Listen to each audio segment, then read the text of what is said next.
What's up, guys? Sean here, coming at y'all with a quick little video, going over another day of Eagles training camp, a longer practice today. Darius Cooper continues to show why he should be the wide receiver 2 for this team moving forward. Happy birthday to Jalen Hurts and another amazing day from him. Cam Jurgens leaves with injury and is replaced with a surprise replacement, a name that nobody was expecting. And for the first time in camp, it really feels like this offense is starting to grow and become something that we can really talk about, even with all the injuries that we're dealing with right now. All that and more. But first, if you're new here, please like, please subscribe, hit the notification bell so you don't miss any of our content we're posting. We're shooting up to 1,000 subscribers, and I can't do that without all your help. The love, the support, the comments, everything you guys have been doing has been amazing. I appreciate y'all so much. With that being said, let's get right into the video. First thing here, guys, happy birthday to Jalen Hurts. I want to talk about him a little bit before we talk about anything else because he's really had an absolutely amazing camp. It hasn't been mistake-free, but he's dealing with injuries to Smitty, to Lemon. Lane Johnson hasn't been there, and then a couple times where it's been Fred Johnson and Markel Bell at tackle. So Jalen's been dealing with a bit of injuries around the team. You can't take everything you see at face value. You got to make sure you're taking in all the information so you really understand what's going on. Before we get into more training camp stuff, I saw this and I just wanted to share it just because it's interesting. 6 seasons, 93 games, 64.4% completion rate, 17,800 passing yards, 110 passing touchdowns to 45 interceptions, 3,500 rushing yards, and 63 rushing touchdowns, a 94.4 passer rating, 3-time Pro Bowler, Super Bowl champ, and MVP, 2022 second team All-Pro. Now, add into that the first half of his first season, he didn't even play the first 9-10 games, and then came out and threw 50% of his passes. He had Greg Ward and the replacements at wide receiver, essentially a bunch of UFL players,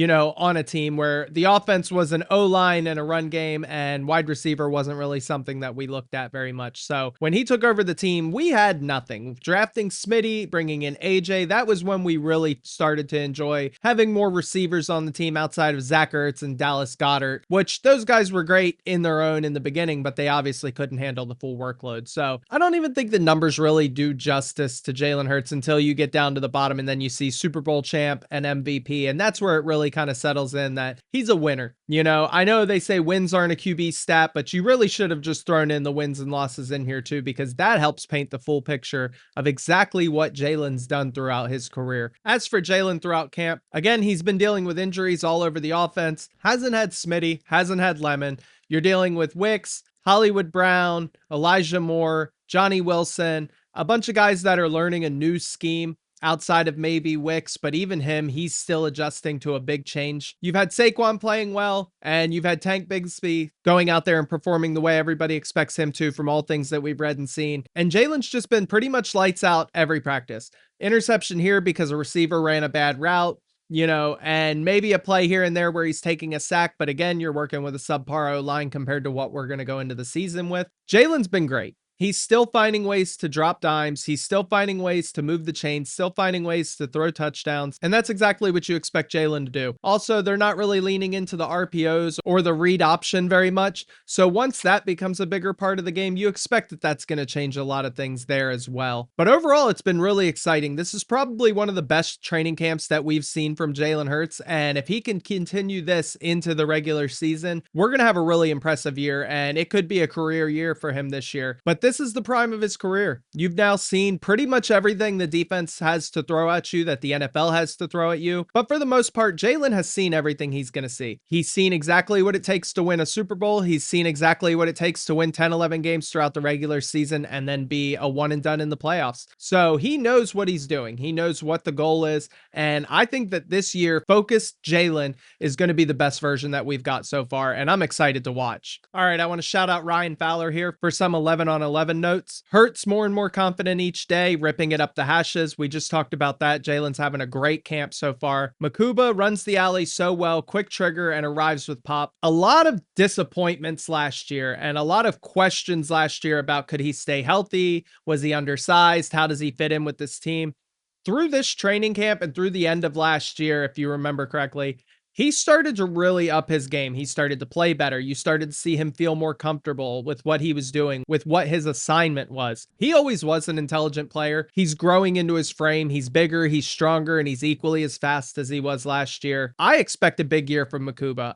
You go back and watch him at Texas, and he was a force. I mean, he was everywhere. And even last year, through some of the bad play, he was still finding a way to make plays. He was still going out there and forcing fumbles, picking the ball off, and just being a presence on the field every time he was out there. So I expect a big year from him. It's been a great camp so far. Jeremiah Trotter Jr. is constantly beating guys to spots, sniffing out runs before they happen. I saw a report earlier today. I didn't keep it because I'm not sure how much weight it really holds, but someone is talking about the possibility of trading Jeremiah Trotter Jr. And if he really is as good as the reports in camp say, I would much prefer to just keep him.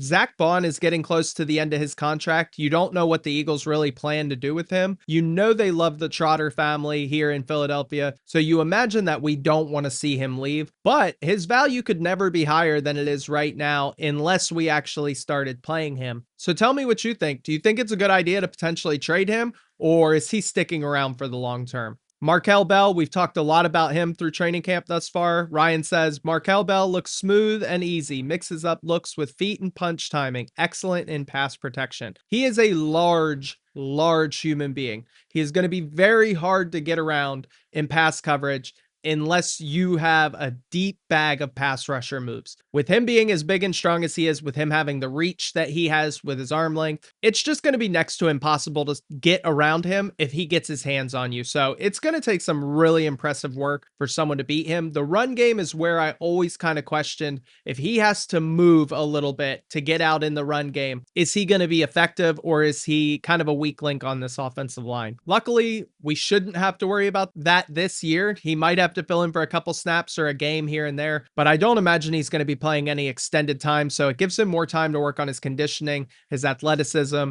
and just build the body that's needed to play at the next level. But with him playing as good as he has up to this point, it's amazing for the Eagles. You know, getting him in the 3rd round, if he really develops into a full-time starter, I mean, that's the steal of the draft, because he really is a giant human being. And watching him at the University of Miami to now has been a lot of fun. And you hope that he can find just a little bit of what he had in college, because he was one of the best. Now, granted, in college, he just used his size and his power.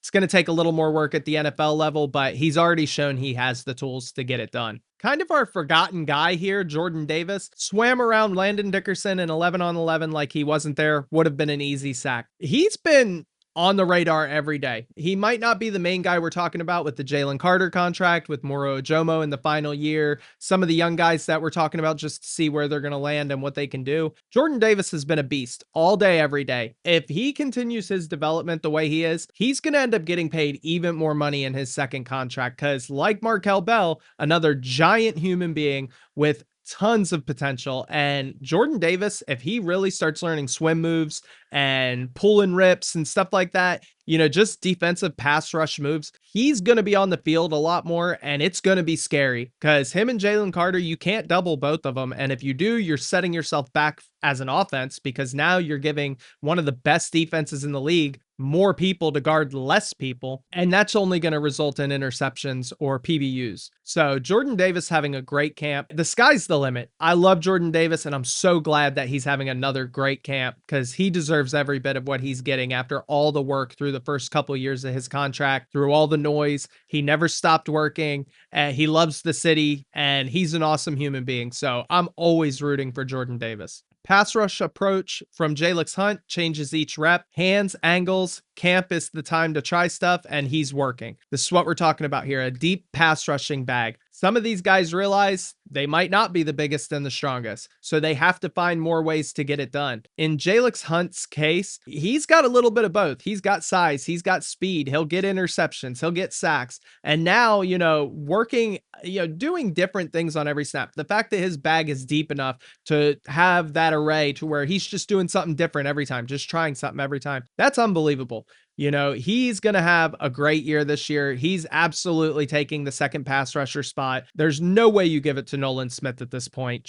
I love Jalix Hunt, another third round pick, just another gem by Howie Roseman. Johnny Munn blocks to the echo of the whistle, frustrated some guys on a hot day. I love that we have another blocking tight end, but I'm not seeing anything but blocking out of Johnny Mund. And yeah, blocking to the whistle, yada, yada, yada. That's all cool. If Saquon or Tank is having a hot game, a hot year, and we're just running the ball 30, 40 times a game, then great. He's going to fit in awesome. But the things that worry me is down and distance. If all he is a blocker, then he doesn't belong on our team. We definitely need to get someone who does more of both. You would have loved to have seen Stowers come in and have a little bit more of a presence, but we kind of knew from the beginning that he was never going to be that blocking tight end that we wanted him to be. It's going to take him a couple years to grow into that role. I want to see more out of Johnny Mund. It does kind of concern me because we're not going to be able to do a lot of two tight end looks if we're not running the ball efficiently. Good session from Johnny Wilson. First time I feel like we've said his name all of camp, and good for him, because at this point, if he wasn't going to start making some noise soon, then he was looking like he's on his way out. Multiple early wins at the line of scrimmage, a deep shot from Dalton versus Mac McWilliams, a grab in red zone work at the back of the pylon. I really like Johnny Wilson. When we drafted him, huge wide receiver, pretty good speed for someone that size. It was just more of a matter, could he learn how to run routes? Could he really put it all together? Could he separate at the line of scrimmage with him being a bigger guy, not having that speed and that burst? But we've seen other guys in the league make it work that come out with similar builds. He hasn't really done anything up to this point, but according to all the reports that we've been going over, he had a pretty good day with Dalton, but he had a really good day with Tanner McKee. Him and Tanner did great work during their reps that they got. Mac McWilliams, a name we're not really talking about. He's kind of buried in a log jam. I still absolutely love him. Inside guy, but a little bit of versatility inside outside, a small school corner, a chip on his shoulder, shows up to play every day. And it's a shame he's probably not going to make this team unless it's a practice squad spot, but I really hope he lands somewhere. He's an awesome corner. He's got a ton of potential. So kind of a shame to see, but still a good corner in a log jam. Lane Johnson's back after missing 4 days of practice. It was all personal excuse. We're probably not ever going to find out what it is. Doesn't seem like he really wants people to know, so that's fine. Respect his privacy there. But it was only a limited practice today, so he didn't really do too much today, just kind of worked on individual stuff and just warming up, getting back into the swing of things, and that's fine. Lane will be fine. I have no concerns about him, and again, best wishes to him and his family. I really hope everything's okay with Lane. Arnold E. with a sack, but the play continues, and then Jalen Carter bats the ball down on a Hurts attempt. At this point, if Nolan Smith isn't doing anything, if Nolan just looks like a decent pass rusher, I think with the backups, AJ Epinoza, Arnold here, I think it's time to move on. I think we've seen enough, and Nolan has better value now than he'll probably ever have in his career, for us anyway. And I think that we're getting pretty close to it being time to really see what he's worth on the market. Jalen Carter having a bat down, no surprises there. One of the best at it in the league, and I hope he catches one of those for a pick soon. And then here, another play from Darius Cooper, caught a mid-range crosser from Jalen Hurts while in tight coverage against Quinyon Mitchell. Couple things here. First, Darius Cooper, stud, having an amazing camp. Can't wait to see him in the wide receiver 2 spot. Jalen Hurts, stud, having an amazing camp. A tight coverage, mid-range crosser. Beautiful. Beautiful. Hitting over the middle of the field. And then last here, over Quinyon Mitchell. The fact that Darius Cooper is one of the only wide receivers that seems to be able to separate from Quinyon Mitchell says even more about what he's doing. It's just been absolutely amazing. And I'm not worried at all about Quinyon here. One of the best corners in the league. I expect him to continue doing what he's done up to this point.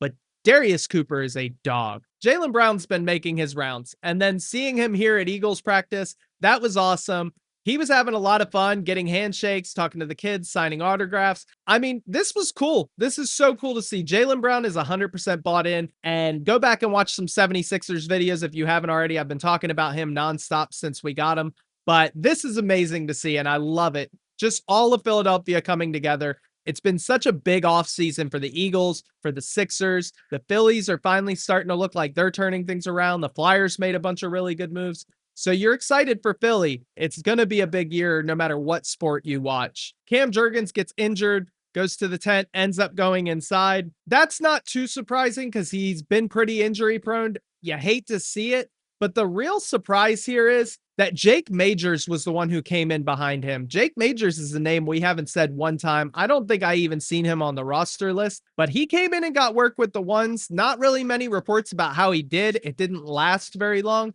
But at the same time, what is he doing or what has he done to earn that? Because all signs pointed to Willie Lampkin being the backup center. So it was kind of weird to hear that name come in. So we'll keep an eye on that and we'll talk more about that in another video. Jason Kelsey is here giving some tips to Tyler Steen. There was a lot of people at camp. There's been a lot of people at camp, and it's been pretty interesting to watch with a new scheme, new team, not really new team, but new scheme and a bunch of new stuff going on. You're surprised to see all these players and celebrities and different people that have been at camp. Now, Jason Kelsey with Tyler Steen, this is invaluable right here. I think Steen is the starter moving forward. I think he's done everything right. I think last year was kind of a fluke year for everybody in the middle of the offensive line.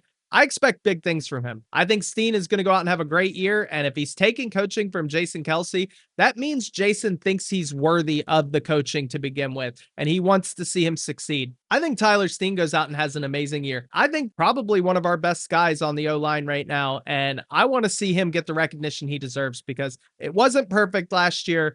But with everybody on the same page, the new scheme, it's going to benefit him a lot more than people are talking about. Also, there's a reason why we haven't been hearing about a right guard battle at practice either. There's nobody that touches him even close enough to begin a battle, to begin who's going to win the right guard battle? No, it's Steen's job. He's got it. We just want to see him go out and perform the way we know he can. I do want to talk a little bit about Lemon and Smitty missing practice. Smitty doesn't bother me as much as Lemon missing practice because you know what kind of worker Smitty is and you know that he's going to come out ready.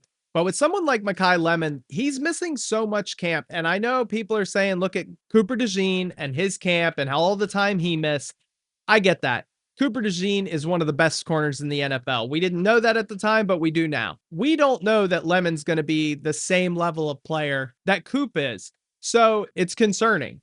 There's supposed to be a Mekhi Lemon package, and we're not getting that. We're not learning that. The team isn't seeing it. So it isn't going to happen until later in the season, which is just a bummer. You want to see this guy get out there and work. I understand he has to be healthy, but he has to show this team something soon. Because for a young player in Philadelphia, if you let the noise get in, then you're never going to get your footing. It took BG years to really show what he could do for this team because he let the noise in. He listened too much to the outside and it affected him and it affected the way he played. So you don't want to see Lemon go through the same things. We just need to see that he's healthy and that he is what we need him to be moving forward. He doesn't have to be perfect, doesn't have to be the best wide receiver in the draft, but he's going to have to be a solid slot receiver. And he's going to have to be able to find open space and get some rack out of it. And so far through camp, we just haven't got very much of that. All right, guys. Well, that's pretty much it for me. A lot of moving parts today, a long practice, a lot of injuries in and out. So again, you can't get a full grasp on what the team is doing, but the offense is definitely growing. You're seeing more and more of what they're able to do. The run game has been great from all things that we've heard. Now, obviously, non-padded practices, so you can only take that with a grain of salt right now. But from everything that we're seeing and hearing, it's a well-oiled machine, and it's probably going to carry the team this year to give the passing game time to really pick up. So you can't really ask for much more right now. But that's it for me, guys. I love y'all. I appreciate y'all. Thanks for sticking through the video. Thanks for making it to this point. If you haven't already, like, subscribe, hit the notification bell so you don't miss any of the content we're posting here. I'll catch you guys in the next one. Peace.